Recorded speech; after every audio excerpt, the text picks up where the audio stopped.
Good evening, welcome to the Professor Maima Show. Hope you are doing well wherever watching me from around the world. Please subscribe, share and like this video. So here in Kenya we have a school feeding program that has been started in Nairobi County. And also other counties around the country are doing. Kenya has 47 counties. That's our units of administration. We came up with a new constitution in 2010 to decentralize power to the counties. Before that, it used to be all the powers used to be under one party rule, under one leader. So it used to be in one place. It was more of a dictator, something like that, isn't it? So now, this Nairobi County has started a feeding program, which is good. Children pay some small money and then they have food, which is very good. But the only problem is that what they charge the children to pay, majority cannot afford. If you're telling a family to pay, I don't know, it's like $2 per month to get the food, majority cannot afford. This is a country that people survive on less than $1 per day. Even now, it's even less. People cannot even survive. So you tell them to give money. They don't have even money to give. The money they have is for rent. Majority don't have houses. Even the people who have certificates, people who are graduates, skilled, unskilled, people who have basic education, people with no basic education. So you understand now this really brings problems. That's why I'm talking about broken Kenyan school feeding program. I'll repeat again. Broken Kenyan school feeding program. Yes, the feeding program is broken, especially more so in Nairobi County. Because when I look at the thing, it's a good idea, but it's being implemented wrongly. Because it cannot be people paying. Now, if the child does not have money, how do they pay? That's the where we're having problems in this city. And mind you, Kenya has a lot of money that it wastes on useless things. So something about Gula Kolalo, they did some irrigation scheme where I don't know, even I just thought of the money. They spend over 100 billion, something like that. Is it 400 billion to irrigate things that do not bring more, that do not even produce any food? Maize, I don't know, maize plantation. That's what I'm telling you. We are led by fools in this Africa. As Africa as a whole, we're led by fools. And the reason I say that, look at this. If Kenya wants our children to have free school feeding program, the first thing is to look at the education. Look at the education though it is. We need the education, first of all, the academic side, the learning side to be free. The government has money. They just don't want to think outside the box. They need to, first of all, to get rid of things that don't make sense. These bursaries, what. Put them in one fund. Ensure, make the country more, how can I say it, friendly to investors who can set up factories and pay taxes so that you have people, a bigger people who are making money, they are paying more taxes. And even let me tell you, the former president, late President Kibaki, when he made education free in, I think it was primary, before they changed this password education system, he had made basic education free. And that ensured that more people had money to spend. So businesses were growing, and so the tax pool increased. And you see in Kenya here, it's as if you're forcing a cow to drink water. You cannot force a cow to drink water. That's the way our taxation is. So that's why I'm saying make education free from nursery to grade 12. That is like Form 4 here. So more people have money to save, isn't it? And then another thing, work on job creation. I've talked about job creation in my other channels. You can watch them. Once there's no more money, this will increase. When you have more people income and they are paying taxes, you have more revenue. And then what does Kenya create? We know Saudi Arabia, the Arab countries, they are big oil producers. The Arab countries, they are big oil producers. What else? You know, the Asian countries are very big in manufacture, AI, artificial intelligence, the same more so with Europe and America. What does Africa manufacture?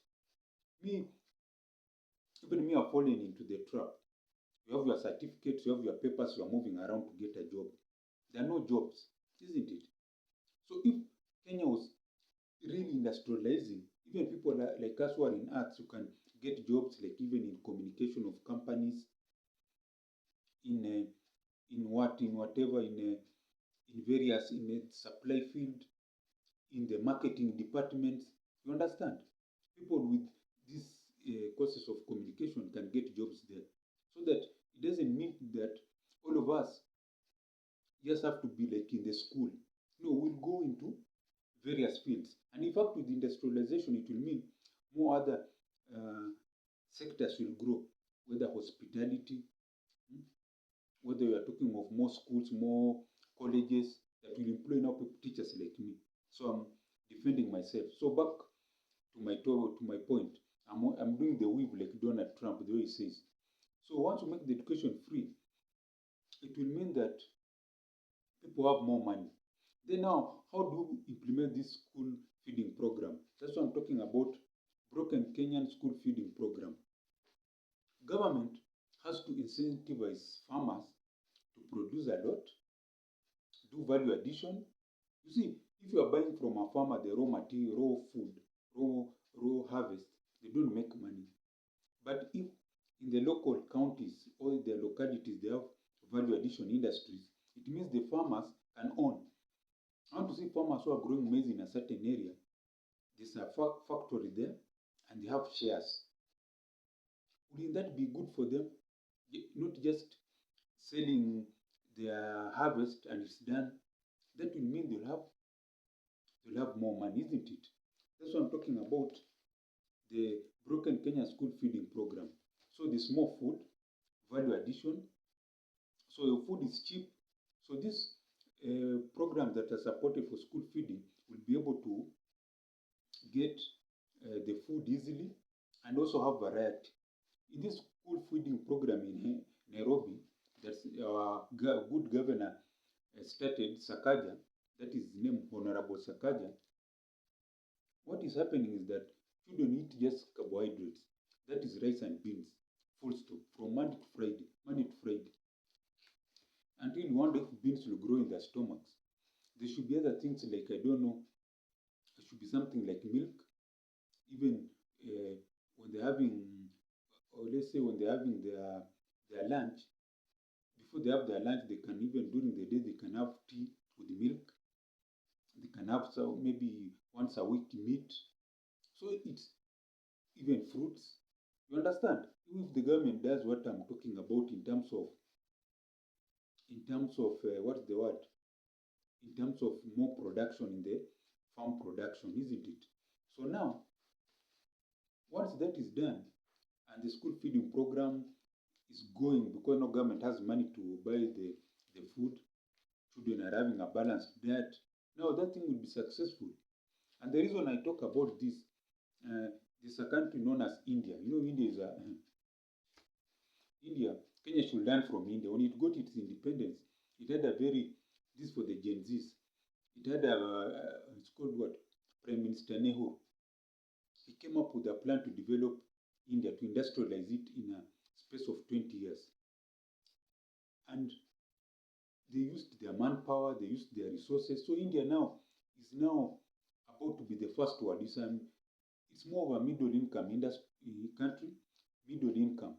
As we are third world, Africa, they call us third world.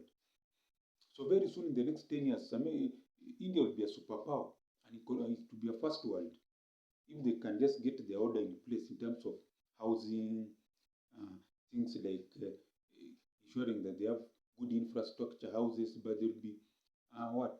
They'll be a first world country in the next few years, while Kenya was still in third world, even fourth world, who knows? So India, after Nehru came into power, he made it industrialized with those plans. We used to read them in history. Now, they launched this midday meal scheme. This was launched in 1930.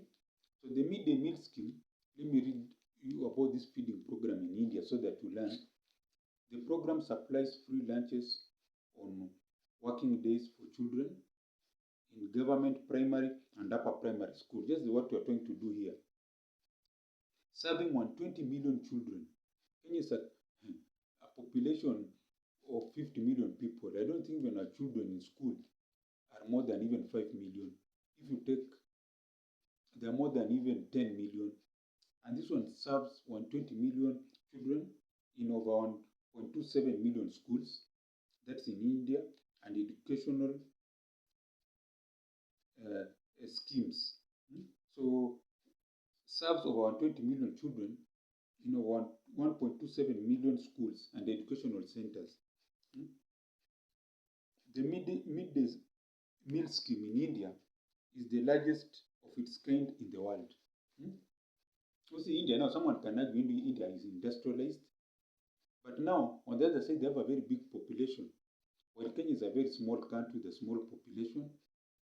So what we just need is policy, whereby you take care of the farmers, do value addition, create industries, have more taxes, people paying more taxes, have more money for the scheme so that our children eat well in schools, and the thing will be successful.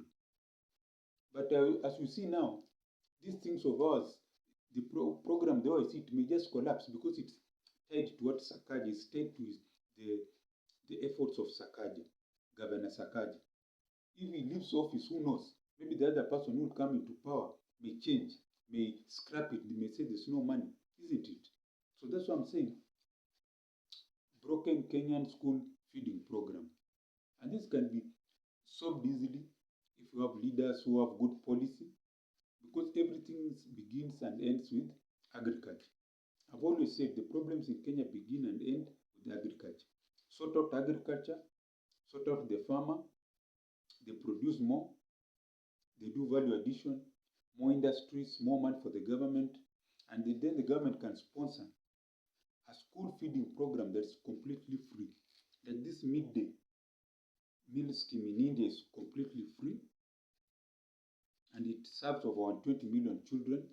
That is like times what? Times 12. The ones that are served in Kenya. In fact, Kenya, it has not even reached all the children. It's just a few in Nairobi only. Maybe Kisumu. I had something like that. Where else? Just a few counties. That's why I'm talking about the broken Kenyan school feeding program. It should not be broken. It just needs big thinking. Something that Kenyans don't really seem to value. There's so many people like me who give me that program, Professor Maima. I just work first of all with the stakeholders. I work with the agricultural sector so that now more children get food, but quality food. It's just not food for this.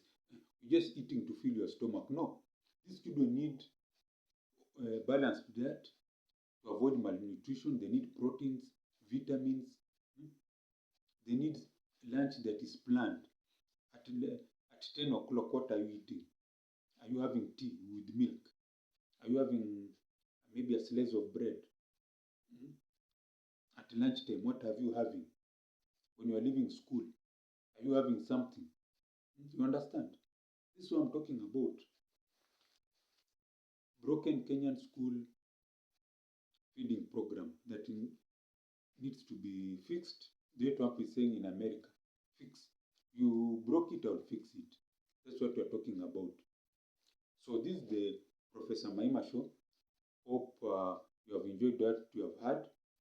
I want to pray for you watching me that you have a long life, that you become rich and prosperous, not only you, your children, grandchildren, and all your generations, and your dreams become reality. Maybe you want a job reality, a big car reality, your first plot reality, building a very big flat reality, starting a big company reality, buying that ranch reality, starting business startup and become successful, getting business partners reality, getting a good man or woman to start a family and have many children reality. Also pray for myself that I get money to start a technological university that can create that can be used to create a product here, that can be used here that can be used to manufacture product that can be used here in Kenya, Africa, and worldwide, and also to provide jobs for these young Gen Zs and to train future entrepreneurs to take Africa to the next level. That's my prayer. Amen. So if you've liked what I've said on our channel, you can send something on the mobile M-Pesa down there, +254 769 729327. I repeat again, mobile M-Pesa, +254 769 729327. And as I always say, Gwaheri ya kuonana, Gwaheri.